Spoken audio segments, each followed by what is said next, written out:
perasaan itu dilatih misalnya tidak baperan, tidak gampang ngambek, tidak gampang mutung, tahu mutung ya, bahasa Jepang gitu ya, gampang putus asa, nyerah dan sebagainya. Jadi tahan banting, terus berusaha itu orang yang kemudian bisa berhasil. Kemudian juga ada cerdas kreativitas, itu CQ, Creativity Quotient. Jadi kalau cerdas otak, IQ adalah di otak sebelah kiri, cerdas kreativitas adalah otak sebelah kanan. Jadi selain tadi tahan banting, tidak mudah nyerah, tidak mudah ngambek, tapi juga kreatif mencari peluang, mencari kesempatan. Jadi gambaran antara cerdas otak kiri dan otak kanan, antara IQ dan CQ, itu kalau misalnya 2 kali 2 berapa? 4. Nggak boleh Bu Guru sama temen 3,5 deh, boleh nggak boleh, ya satu-satunya jawaban yang benar ya 4. Tapi itu otak kiri. Kalau otak kanan, kreativitas, itu alternatif jawaban bukan hanya satu-satunya. 2 kali 2 berapa? 4. Selain untuk mendapatkan angka 4, selain 2 kali 2 gimana? 2 tambah 2 bisa, 2 kuadrat bisa, 3 tambah 1 bisa, akar 16 bisa, 8 bagi 2 bisa gitu. Jawabannya banyak gitu. Misalnya sukses itu apa? Kalau otak kiri ya sudah, sukses itu yang serba dulu ceritanya dokter, insinyur, udah. Tapi kalau otak kanan, sukses itu ya yang hidupnya bahagia, mungkin mudah mendapatkan pemasukan keuangan begitu. Ya apa saja, bisa seniman, bisa bisnismen, bisa YouTuber, bisa influencer, bisa apa saja. Alternatifnya jawabannya banyak. Mental health ya. Banyak teman-teman yang mengira mental health itu hanya untuk orang yang sakit jiwa. Padahal kan dalam keadaan normal itu orang bisa kena mental health gitu. Itu sering saya banyak ketemu di hari biasa, ketemu di masjid, curhat gini-gini. Ciri-cirinya kan pasti kelihatan ya, oh orang ini kena mental health gitu. Tapi mereka tuh banyak yang tertutup gitu. Akhirnya kan dia mengambil jalan pintas yang salah kalau tidak menemukan teman atau organisasi yang bisa membantu tentang mental health gitu. Setidaknya teman-teman di sini bisa, oh saya sedang kena masalah nih, saya punya masalah nih, solusinya gimana? Tanpa mencari bantuan, minimal kita bisa mengatasi kondisi mental kita sendiri gitu. Soalnya banyak di luaran sana ya, masalah dengan pacar lah, masalah dengan keluarga lah, terus nggak punya tempat curhat atau organisasi.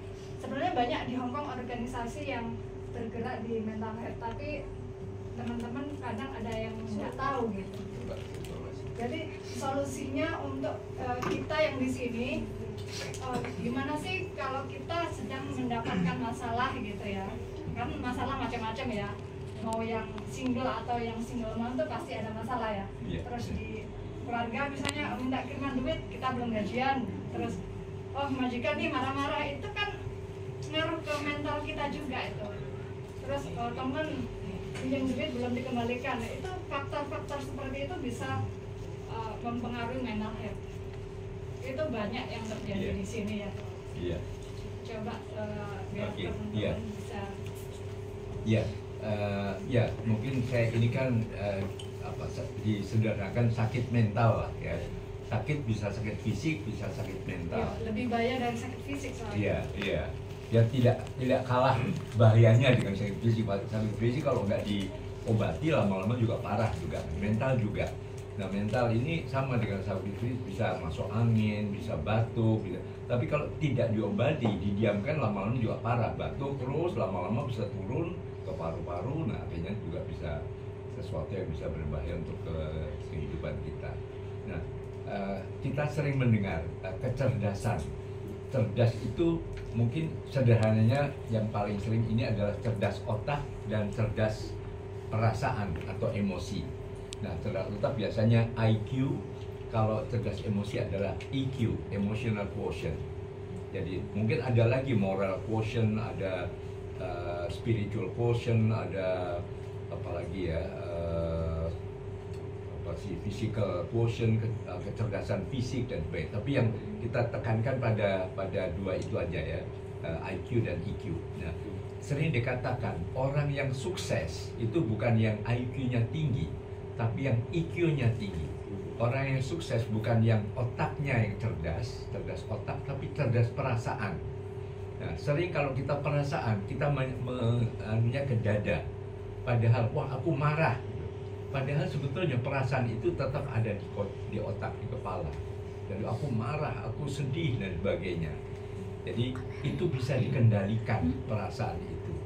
Nah, tadi kenapa orang yang sukses adalah orang yang IQ-nya tinggi, yang kemampuan kecerdasan emosional tinggi, ya karena dia bisa mengendalikan perasaannya. Banyak yang mungkin kalau sukses IQ tinggi yang kemudian jadi yang serba logikanya bagus, yang jadi insinyur, jadi dokter dan profesor atau segala macam gitu ya. Tapi banyak yang beliau pun bisa gagal itu karena mudah ngambek, mudah nyerah, mudah dendam, akhirnya melakukan tindakan menyimpang, nah, akhirnya gagal, misalnya tahu-tahu dipecat atau tergiur untuk korupsi, akhirnya juga masuk penjara. Nah, itu kesuksesan hidup ditentukan pada kemampuan cerdas mengelola perasaannya. Juga kebetulan di Hong Kong ini ada salah satu kampus yaitu Chinese University of Hong Kong itu menyediakan pelatihan bagi domestic worker, tidak hanya untuk Indonesia tapi juga Filipina, jadi pelatihan untuk mental health. Dan kalau misalnya nanti ibu berminat, nanti kami akan kasih nomor kontaknya. Saya supaya lulusan bisa. kedua yang di Chinese University. Oh sudah. Yang kedua waktu itu kan waktu saya wisuda kan Iya udah. betul. Ya. Nah, mungkin nanti teman-teman yang lain Ini bisa lagi dibuka untuk versi bahasa Inggris. Nah, mungkin bisa join mental health. Jadi dalam kelas tersebut teman-teman bisa saling curhat dengan para peserta lainnya. Mungkin nanti Trainernya juga dari bisa share pengalaman. Iya. Bagus sekali.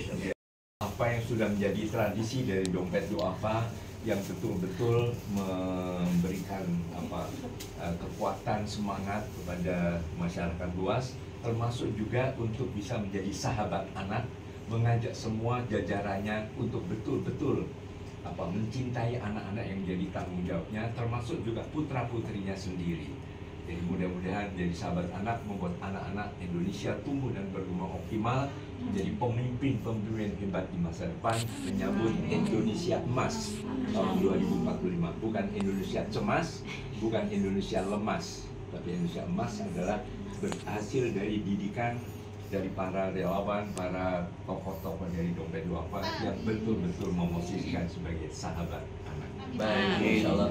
Terima kasih Kak Seto atas piagam penghargaan ini. Mudah-mudahan kami dari Dompet Duafa bisa menjalankan ini amanah yang begitu berat. Tentunya seperti yang disampaikan Pak Yul kemarin di KJRI, bisa jadi amanah ini dicabut kalau misalkan kami tidak memfungsikan piagam ini dengan baik, yaitu menjadi sahabat anak, menjadi juga pegiat sosial yang bisa mencerdaskan bangsa dan negara. Terima kasih Kak Seto. Assalamualaikum. Di lantai 40 ini tapi sungguh membanggakan ketika saya bertemu dengan pejuang-pejuang kemanusiaan luar biasa sekali. Dan ya mungkin kita menyamakan persepsi, mensinergikan kekuatan juga ya. Dan terima kasih juga terutama kepada Ibu Indah yang mengizinkan saya, memungkinkan saya menginjakkan kaki di Hong Kong ini. Juga Kak Fajar ya bisa membuka pintu. Tadi kalau nggak dibuka pintu nggak bisa masuk. Tapi tadi Pak, yang penting kita selalu tetap semangat, tetap menjaga kesehatan mental kita. Dan salah satu cara yang paling mudah adalah tersenyum, biasakan senyum. Jadi kalau kadang-kadang saya misalnya saya lagi nyapu cemberut, segera lihat kaca, oh tersenyum itu ternyata membangkitkan kekuatan ya, berbagai dopamin dan sebagainya, itu membuat kita lebih tahan batin dan lebih kuat gitu. Jadi saya berkali-kali sudah menceritakan, saya ini mantan anak jalanan waktu remaja, mantan gelandangan waktu pemuda, 7 bulan merasakan tidur di tempat sampah, mantan pembantu rumah tangga 7 tahun saya di PRT, merasakan juga tidur di bekas kandang ayam, Tapi itu dengan senyum saya punya kaca kecil gitu. Jadi ada orang yang dengan coba lihat wajah kamu. Kalau cemberut kamu kelihatan akan semakin apa ya seperti amburadul berantakan gitu. Begitu senyum menemukan kekuatan.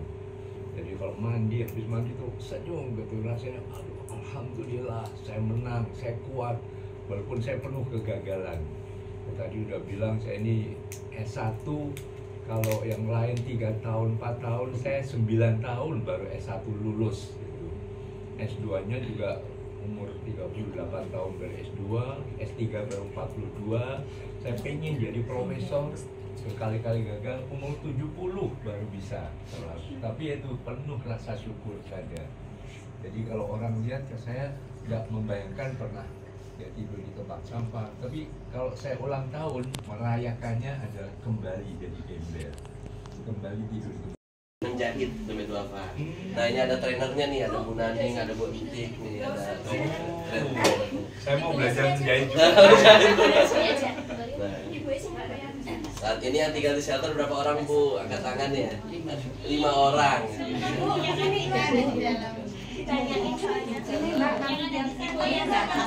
Selebihnya volunteer Dompet Duafa Hongkong yang setiap hari Ahad nih mereka sedang kursinya. Ada yang jadi fundraiser, mereka keliling menyadarkan saudara siswa di seluruh wilayah Hongkong. Ada juga tim dakwah yang keliling misalkan mendampingi ustadz, kemudian seperti itu. Mbak, sampai lihat kiri itu yang hitam itu. SIM yang di kantor menyiapkan logistik seperti itu. Dan kami juga ada klinik Al-Quran setiap hari Ahad di kantor seperti itu. Ada kelas ruqyah, ada kelas bekam, ada seperti itu di kantor. Nah, ada kelas komputer, ada kelas bahasa Inggris, ada kelas kantonis kelas. Oh, ada juga. Seperti itu. Karena memang kebutuhan di sini dan kita seperti yang disampaikan kemarin pendampingan itu harus kita dampingi dari mulai A to Z-nya. Nah ini yang tinggal di shelter sekarang ada 5 orang nih. Nah ini 2 lagi mana ini? Mana dia? Iya, Putri. Sementara kalau yang laki-laki kami fasilitasnya di kantor. Karena kantornya cukup luas. Jadi selain tempat juga kami beraktivitas, kami juga menyediakan tempat untuk kalau 1 sampai 3 orang masih cukup lah untuk bisa. Tapi kalau misalkan lebih dari itu, paling ntar tidurnya ya di musolanya seperti itu. Tapi cukup nyaman. Cukup nyaman, iya. Nah, sahabat shelter dan volunteernya yang berjuang. agak tarik napas dalam-dalam kan? Karo mana tuh kelihatan ini Karo? Karo langsung ke lantai 6 ya? 12 ya? Saking semangatnya. Assalamualaikum. Hai. Akhirnya saya bisa. Naik tangga. Tadi saya sudah sarapan. Kayaknya naik lantai 4 habis sarapanku. Aduh. Tunggu di sini. Tunggu di sini. Ini ibu-ibu shelternya mana ini? Bu, ibu dulu Bu. Dulu Bu. Bu. Iya ini shelter.